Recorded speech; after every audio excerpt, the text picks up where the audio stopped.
Hello, I'm Dr. Ward Dean, Medical Director for Vitamin Research Products.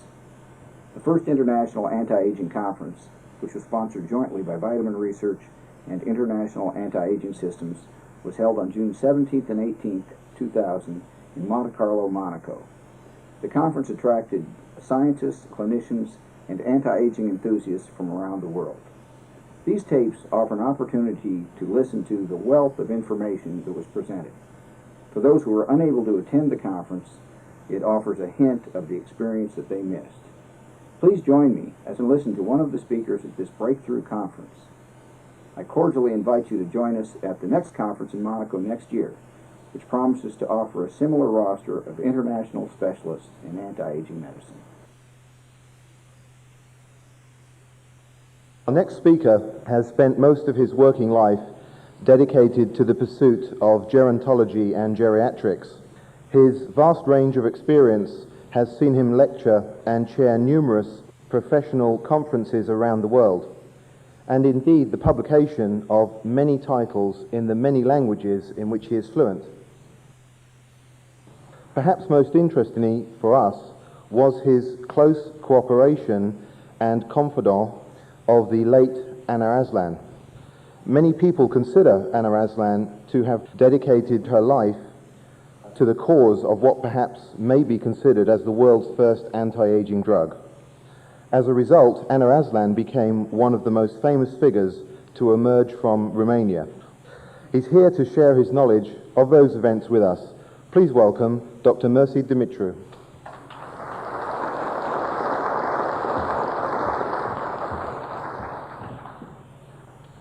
Thank you so much, Mr. Chairman and dear colleagues. I think everybody here knows something about Romanian experience and about geriatrics in Romania. But in my intervention, I have to ask some questions. I want to give you a frame about what means and what is famous anti-aging Romanian experience. Who was the famous Anna Aslan, and what is famous her treatment Gerovital age 3. To talk about the Romanian experience, I have to talk about two famous doctors that lived in Romania at the beginning of the 20th century. First is the famous Professor Marinescu. He worked in neurology. In 1909, in Paris, between the First and the Second War, Romania was named like California of Europe. And Romania was very close to France. And many doctors studied in France and published in Paris their works. In 1909, he wrote a monography about the nervous cell. And he described, together with Bloch for the first time, the nervous plaque. In 1900, in Paris, in his book about the mechanism of aging, for the first time he was talking about the role of oxidases and oxidation with advancing age. And in the same time, he was talking about the colloidal structure. In 1929 in Bucharest, trying to find out treatment against the old age, in his book, he was discussing the mechanism of aging and rejuvenation in the context of Brown-Séquard, Ansel, Buen, Steinach, Filatov, Voron, and Voronov trials. The second one was the famous Parhon. He wrote many books. In 1992, for the first time, he was talking about the osteopenia, the normal way to age our bones. In 1955, he published a book in Bucharest about biology of aging, where he was talking about the different stages of the life course, creating the term of Iliki biology. But for our meeting, I think it's extremely relevant to Now, what he was writing in 1950. He said, if we have a different point of view regarding old age, it is because the term normal has a different meaning among the authors. If normal aging means a normal state without any accidents during the life course, then old age is a normal process. But the meaning of normal must be functional. And in this case, old age is a dystrophy whose symptoms, etiology, pathology, and treatment should be studied. The importance of functional assessment. This was the reason of Parhon to found the first Institute of Gerontology and Geriatrics in Bucharest in January 21st, 52.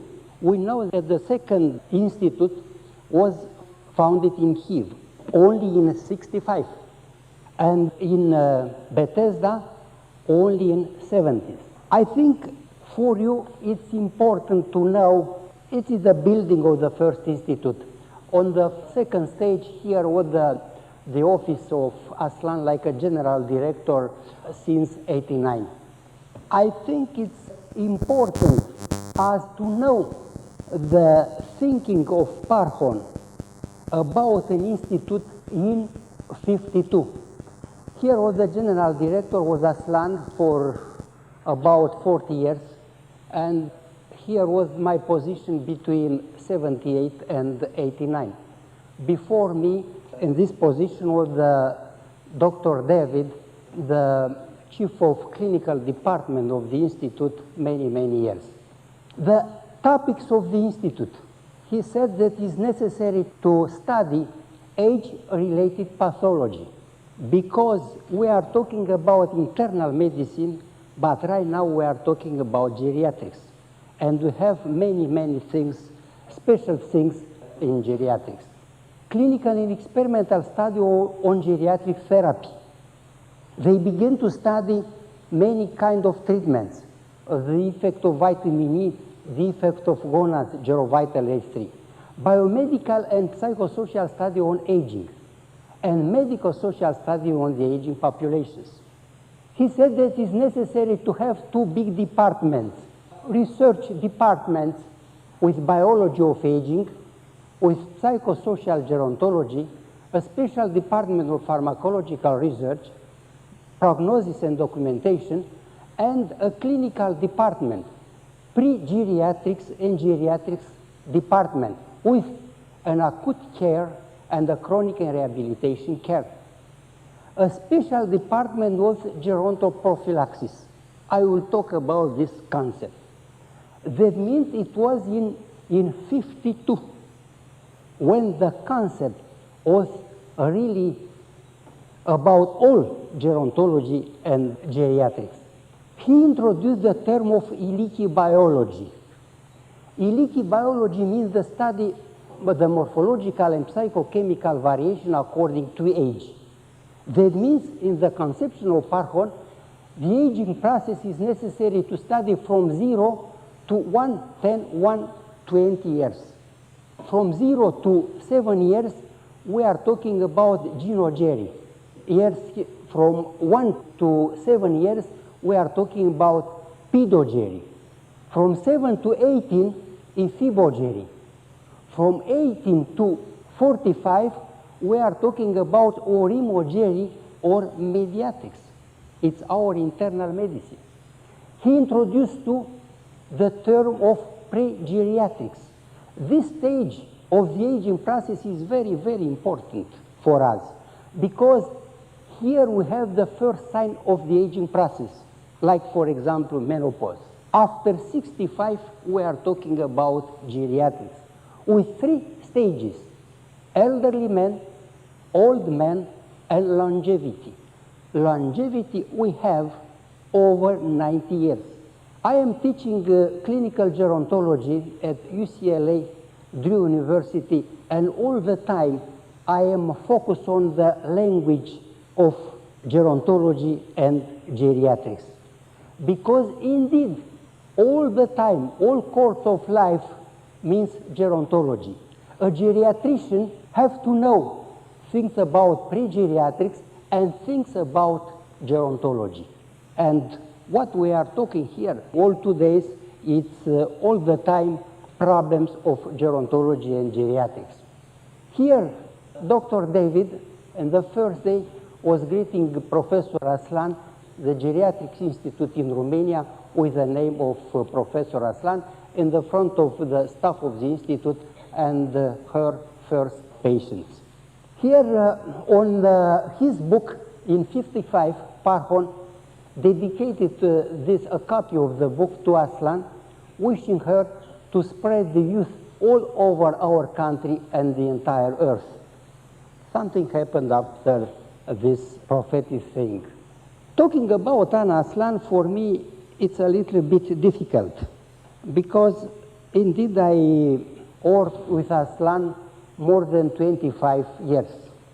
She was a very complex personality. In the last 3 years of her life, I was her personal physician. And we have spoken many things. We spent many time together.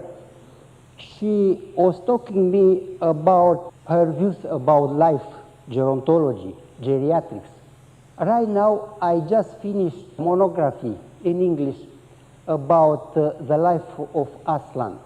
I have the honor to show you its content. Some chapters of the monography. There is no greater and more stimulating emotion than the feeling you have when you discover something. We have many emotions, but the greatest, I think, indeed is this one. Genesis of incredible adventure. Aslan method of geriatric treatment. The history of gerontology and geriatrics show us what others have done and what others have thought. Tormenting questions about dying and death, about euthanasia, about love, about life. Why are we afraid of death when in fact we die every second? And many others. We spend many hours together talking about my scientific work, talking about the topic of the institute. Here in 74, she opened the first hotel for geriatric treatment in her concept. It was the famous Flora Clinic in Romania. We organized together many scientific events, conferences, congresses, spent time to social events, like here, where he was talking to the staff of the Institute at the occasion of her 75th birthday, greeting her in January 1st, 87, for her work and her life. But why is famous Ana Aslan? I will tell you only 2 things. For the first time, in 56, in Merano, Italy, at the International Congress of AIG, she introduced her concept of gerontoprophylaxis. That means the importance of general recommendations to delay the aging process and maintain a healthy and active body. It was 10 years before having her in 65 was talking about the concept of successful aging. Here, the food, physical movement, the drug of intelligence is necessary to introduce. Stress and aging, the art to prevent chronic diseases and to learn to live with them. The second point why is famous Ana Aslan, she began to study with Parhon scientifically in 46 a drug against aging. I think it's very important because right now we are talking more and a lot of things about how to fight aging process. We have a big discussion now about alternative medicine, about drug against aging. She began in 46 to study this kind of treatment, and we have proof, we have evidence. She received many distinctions. Between them, she received the prize Leon Bernard for her work à la 35e Assemblée mondiale de la santé in 82. Following the Romanian experience fighting aging, last year in Seoul, I introduced a concept about quality of life. Because one of the most important goals of gerontology and geriatrics right now is to prepare to age and to maintain the quality of life. I think that the individual is the cornerstone under many, many factors. And in this way, it's possible to clarify the complex relationship between positive, negative, subjective, and objective indicators in order to maintain the quality of life. Here, it's the individual under influence of culture, community, society, family, the influence of human genetics, lifestyle, diseases, environment, health services, satisfaction of life, economic status. But to have quality of life, probably the most significant roadblock to overcome is that we identify the many misconceptions that we have, conscious or unconscious. Between them, many people think that nothing can be done about aging. Aging has been taken for granted. Methods of quality of life are very expensive. If we want to have a good quality of life, we have to give up all our completely favorite habits. It's not true. I think what we need only moderation. But quality of life is a lifelong activity. It's very difficult. Life extension, quality of life does not happen without serious effort. Does not begin to stop all aging mechanisms at once. You have to start by slowing down one and then another one. We have to know. We have to be prepared to age. I will remember you a very important essay 2,000 years ago from Cicero. I think this essay is a very strong argument for us to think about successful aging or maybe a holistic vision about quality of life. He said that the aging, the old age is not only a phase of decline and loss. It's a plastic phenomenon. And the power of the individual mind is very important. 2,000 years ago, she did a distinction between normal age and sick age. He said that illness is added to an old age, and memory loss is selective. This essay, it's a very, very strong argument for us to explore the nature of a holistic vision about quality of life. Life satisfaction determinants. What we need to have quality of life. Functional capacities, as it's very, very important. To be independent as long as possible and to keep active, busy, and always learn something new. What kind of measures we need in order to have a good quality of life?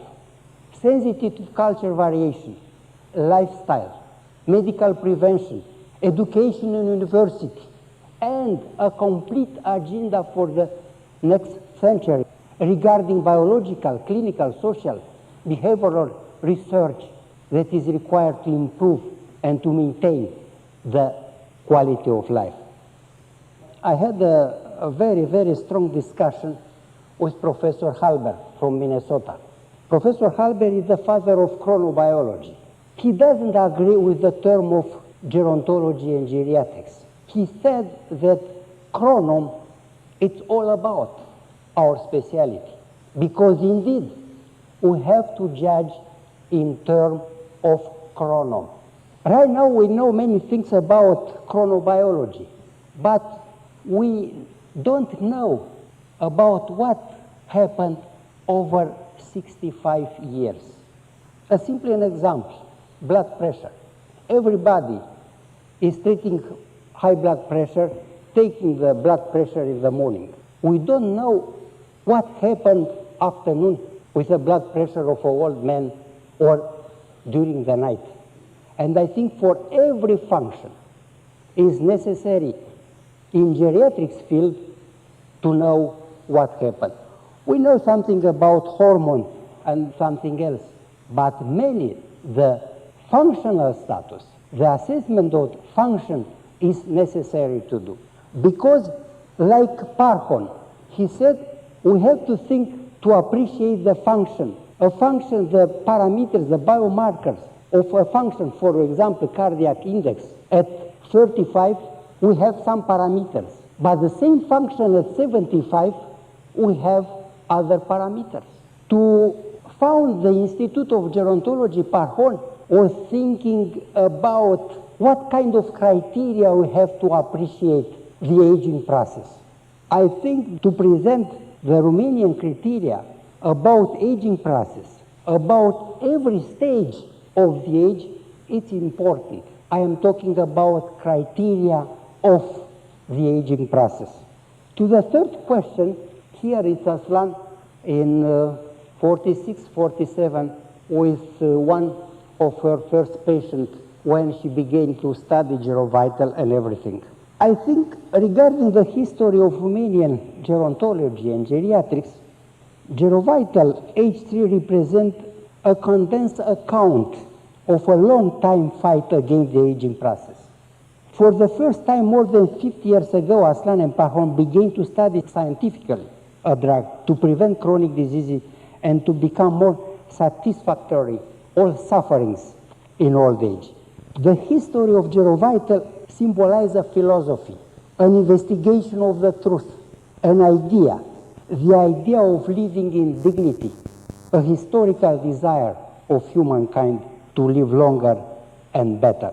In 87 and in 88, she told me about the history of gerovital. She said, I accepted that I had to leave Bucharest in order to be myself. Since 46, she was professor of internal medicine in another university in a Romanian town, Timișoara, where she met a student of the famous Lurish, and she was talking about the Lurish treatment with Novocaine. This was not easy for me.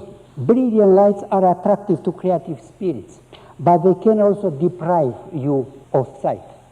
The magnificent oaks have too much shade, and under their crown you can find the smallest trees. Their seeds should be taken by wind to fertile places. She was a student of Marinescu and Parhon and another Dr. Danielopoulos. I taught at the clinic in Timișoara, where she was professor, and learned the basic notions of gerontology. I read the work of Marinescu, Parhon, Mechnikov, Beckman, Kant, Fluckfelder, Claude Bernard, Charcot, and Bürger.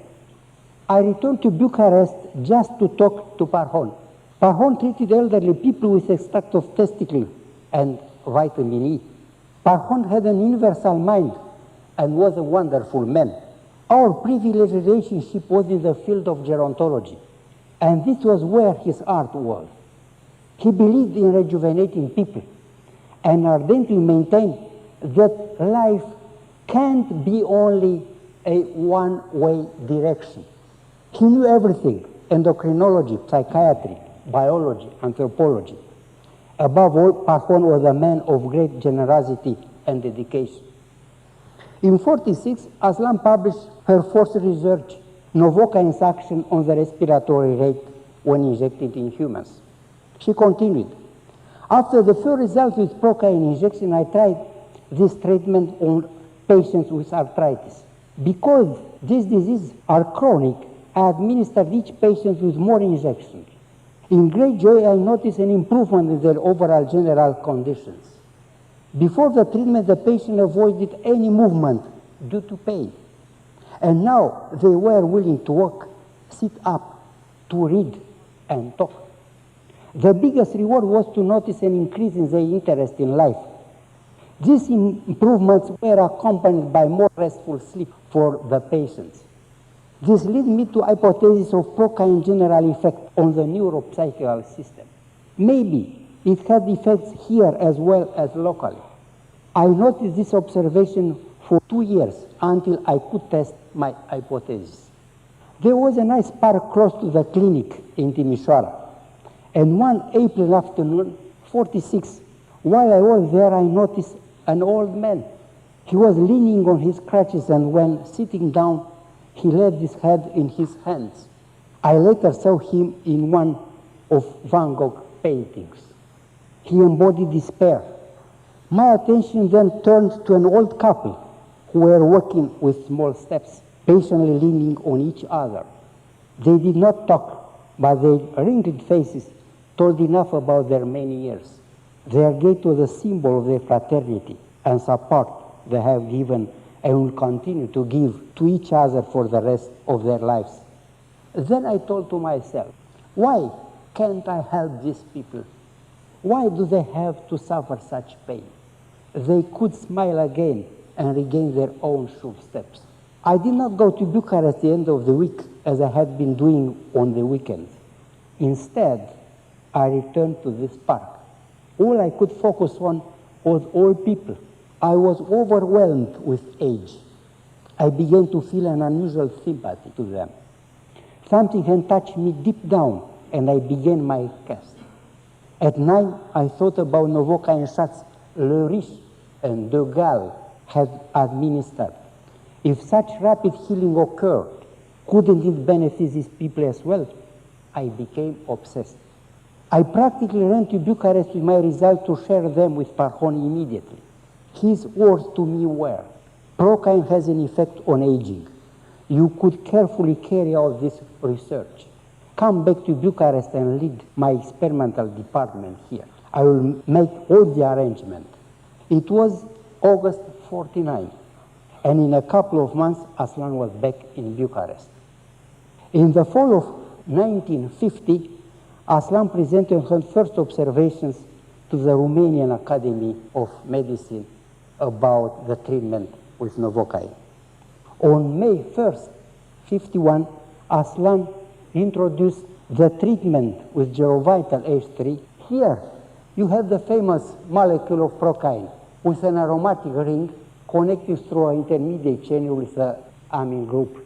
Besides Procaine, the original Romanian product has more benzoic acid, potassium, disodium phosphate, packed in 5 milliliter ampoules with a pH 3.3. Commercially available Procaine has a pH between 5.5 and 7.5. One dragée has the same composition of like a solution. Right now, we know many things about the metabolism, the absorption, distribution, pharmacokinetics of Gerovital. About the absorption, indeed the Gerovital is quickly absorbed and it splits into metabolites, DEA and paraminobenzoic acid. In the presence of benzoic acid, the hydrophobic cellular compartments become more accessible to Procaine. It's a stabilizer and has more effect on, we will show more. The distribution is fast too, and I have to mention that old tissues and brain have great affinity to take DEAE. About the metabolism of Gerovital, I have to mention the first step to split into paraminobenzoic acid and DEAE. The second step is DEAE splits into glycine, urea, and ethanolamine, and after enters into the cycle of acetylcholine. You know many things about paraminobenzoic acid, but I have to mention the study of Goodman in 1980, where he was talking about the possibility of paraminobenzoic acid to enter in the cycle of acetylcholine 2. The big difference between the molecule of simple Procaine and Gerovital, the molecule of simple Procaine is eliminated in about 2 hours. The Gerovital, it's observed that after 72 hours from the administration, it's observed into the blood and to the urine.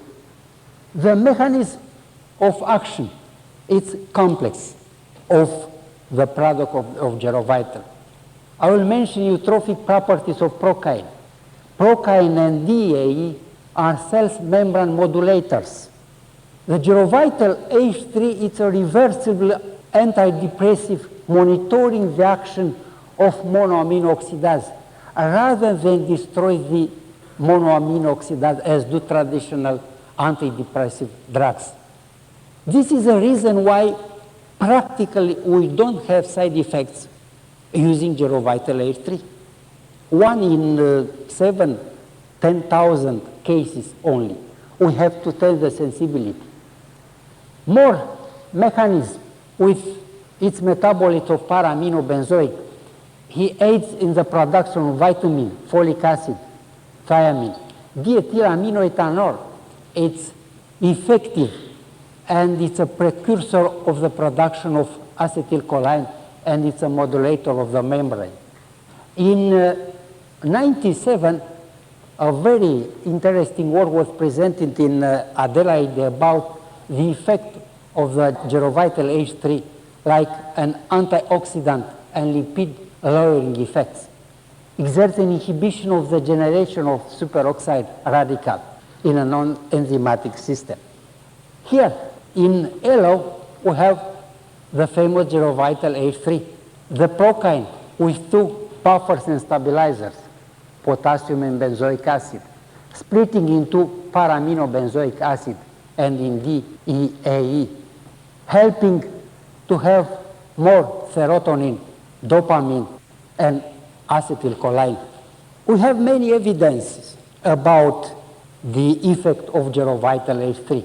In 56, in the journal Therapie Woche, Aslan published the first work, eine neue Methode zur Prophylaxe und Behandlung des Alters mit Novocainstoff H3, eutrophische und verhütende Wirkung. This work opened a new chapter in geriatric treatment using stabilized procaine. But I don't want to talk about her work. I want to mention Friedman's work in 63, treating patients with organic brain syndrome. He noticed a clinical elevation of the symptoms in 35% of the treated patients. And we know that the worst situations it's to have an organic brain syndrome. Gordon, in his study, did difference in the favor of Gerovital compared with American procaine. Long, studying the effect of procaine orientation, attention, memory, he found a better score in the treated group. Officer, studying the mouse embryo fibroblast in culture in vitro, pointed out that Gerovital during the second passage accelerates cell doubling rate. Many works are about depression. I will mention Sakalis, Cohen, Tsung, Pfeiffer, Yao, and others, McFarlane, studying the effect in depression. There are more than 4 double-blind studies regarding the Gerovital H3 treated patients improved significantly more than did the placebo-treated patients. They used clinical global impression, Tsung scale for depression, Hamilton scale for depression, anxiety inventory, depression inventory to appreciate the effect of this treatment. Simona documenting that the circulation of the drug through the blood-brain and the cerebrospinal fluid. Russo, in this work, studying the original product, showed that she claims an increase in membrane fluidity and an antioxidant effect reducing the oxidative stress exerted on the membrane structure. Recently, I did a study on 50 patients. My objective was to evaluate the effectiveness of Gerovital and to determine the safety of the treatment. The age of the patient were between 65 and 75.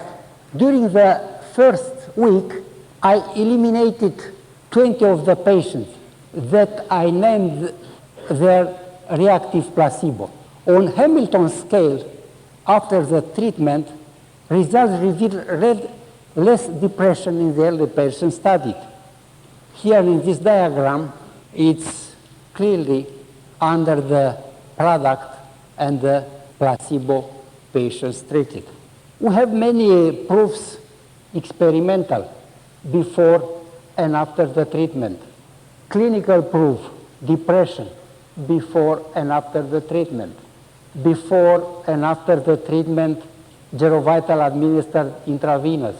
Before and after the treatment with Gerovital intraarterial shots.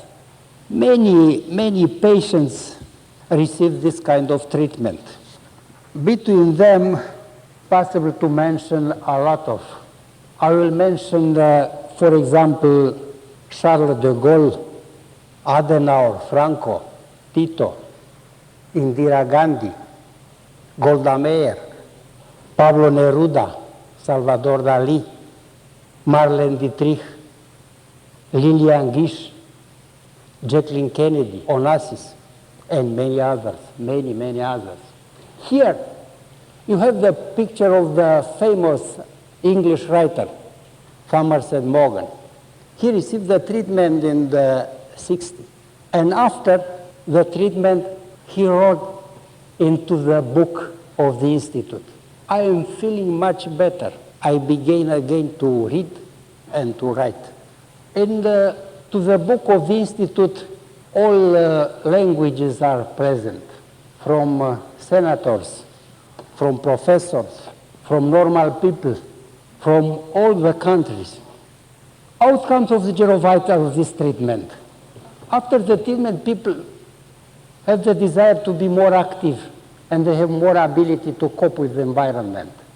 It's possible to observe the elevation of the chronic disease symptoms, improve the quality of life, retarding the risk of aging, and having a role in preventing chronic diseases. This is the reason and the mechanism that I showed, that the indication that we have.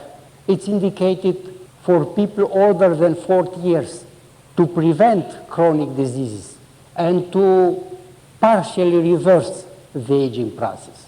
In chronic fatigue syndrome, sleep disorders, osteoarthritis, Parkinson's disease, we have to know that we have two kinds of treatments, etiologic, symptomatic, and pathogenic. This kind of treatment, it's working against the mechanism. This is the reason why we have many indications. Conclusions. I think that the time and majority of clinical observation, it's a proof for the efficiency of this treatment. But more clinical and experimental studies are necessary to know the deep effect of this kind of treatment. Anti-aging Romanian experience is a small contribution to our identity, because our identity, it's a way to fight aging process. And our identity is based on aging biology, clinical psychogerontology, and social gerontology. Because indeed, there are more elderly people, and in the next millennium, there are more. A Romanian concept about geriatrics medicine, where we have gerontology to study the aging process from 0 to 120 years, where we have geriatrics with pre-geriatrics, thanatology, psychogerontology, social gerontology, and administration and management in geriatrics, it's a small stone to our identity and to fight aging process. Finally, aging and death do seem to be a random image and what nature has planned for us. But what if we have other plans? Other plans are what this conference is all about. Thank you.